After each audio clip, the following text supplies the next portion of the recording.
Hey everyone, welcome back to another video. Ever feel like you're just scratching the surface of what Minecraft can do?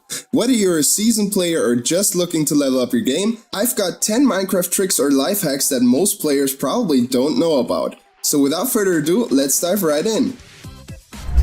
So let's look at name tags. Did you know that you can turn a mob upside down or get a rainbow colored sheep? All you need in order to do that is an anvil and some name tags. So go ahead, place a name tag into the anvil and rename it to JEB_. Now just go ahead and name a sheep, and there you go. You now have a sheep that changes color periodically. Pretty awesome. In order to turn mobs upside down, all you need to do is rename the name tag to either Dinnerbone or Grum. Either one works perfectly fine. Now go ahead, rename your sheeps. One to Dinnerbone, one to Grum, and you have an upside down turned sheep. Pretty cool trick. Not very useful, however pretty funny. Did you know that you can actually use wool to muffle out sound? I'm sure everybody has had a very overpopulated animal pen at some point. However, all you need is a couple of wool blocks. As you can see, if we come closer, it gets super loud.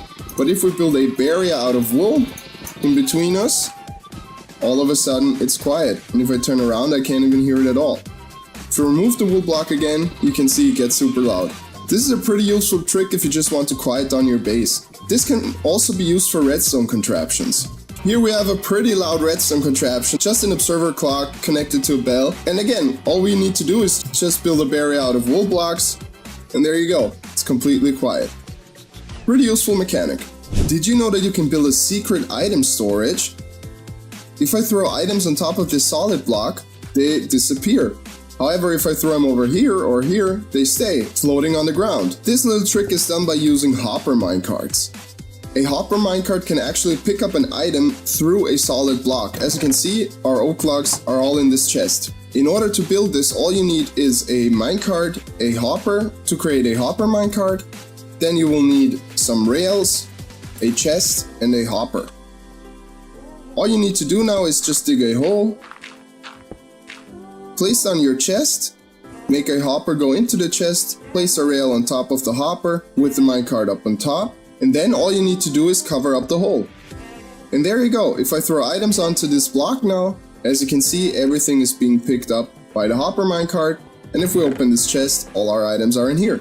Exiting your strip mine by using a bubble vader and entering it by using a deep hole with a block that absorbs fall damage is a pretty known thing. And you probably also know that a block of powdered snow totally absorbs fall damage. However, a block of powdered snow is not the most aesthetically pleasing. Also, if you walk into it or land on it, you will start to freeze. But there's a cool trick. Did you know that you can actually place a carpet on top of the powdered snow block and it will still block all of the fall damage? So I placed down a powdered snow block with a carpet on top on the bottom of this hole to enter my strip mine. So if we just jump down here, as you can see, if we land on the carpet, we won't take any fall damage, and we've entered our strip mine. As you can see, if we remove the carpet, here's our powdered snow block. Pretty cool trick if you just want to make the entrance to your strip mine just a little bit more aesthetically pleasing. If you've ever built a minecart track in your survival world and wanted to ride it with a friend, you know that it's not possible for two people to get into a single minecart. So, in order to ride the minecart track together, you would need two minecarts and everyone would have to hop into their individual minecart. However, there's a cool trick if you place a boat on top of the track, and since the boat is an entity, if we place a minecart now, the boat gets picked up. Now, if we right-click our minecart, we will actually jump inside the boat.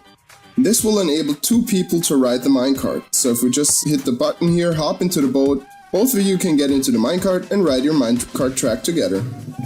Did you know that you can send redstone signals completely vertically? If you've ever built a large redstone contraption and you wanted to save on space, you know that you normally would build some sort of stairway, for example, and connect everything with redstone dust.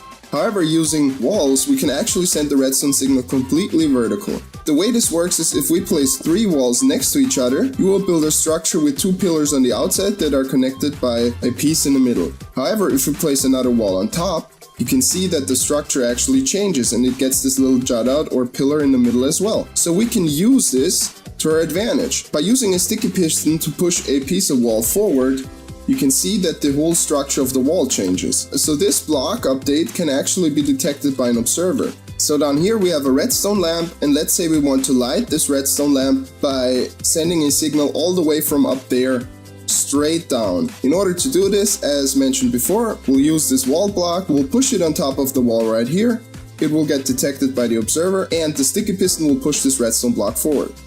So in order to show you, let's hop on top of here, use this lever to push the wall forward, and as you can see, this has turned on the redstone lamp.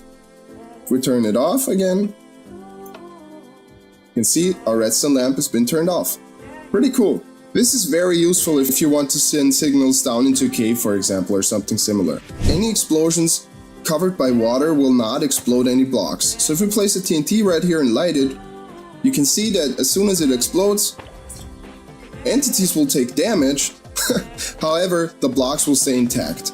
So let's say you wanted to terraform an ocean or a river. So all you need to do in order for this TNT to explode blocks underwater is you need to place a block that is affected by gravity on top.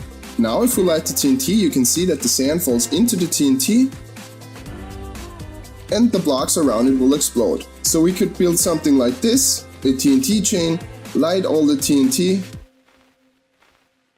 and as you can see, very easy way to terraform an ocean. As you know, traveling through nether portals takes forever. Unless you're in creative, of course. Oops.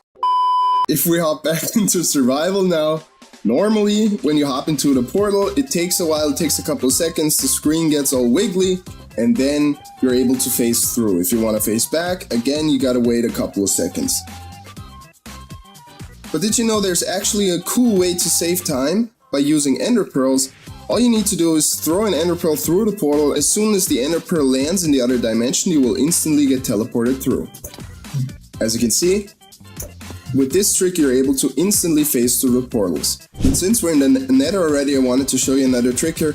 This is already pretty well known by the community, but just in case you didn't know, there's actually a way to get on top of the nether roof. So all you need to do is essentially dig your way up to the nether roof until you find the bedrock layer. Then you want to press F3 and you want to find the line that says targeted block. And what we want to find is a bedrock block at Y level 127. As you can see, this block would be 126, however this block is 127.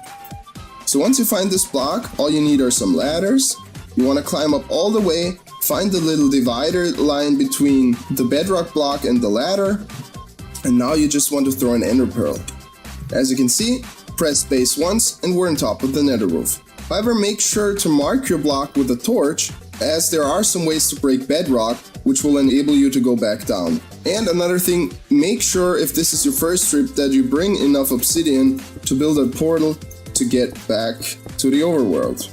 Since we're here already, we can use our little ender pearl trick and phase straight through. And lastly, did you know that you can actually fish in a single block of water? So if you build your base and you want to have a little fishing setup inside your base and you don't want it to take up a lot of space, all you need is a single block of water or a water source, and now you can simply fish inside this single block of water. So let's wait a little bit for a fish to bite.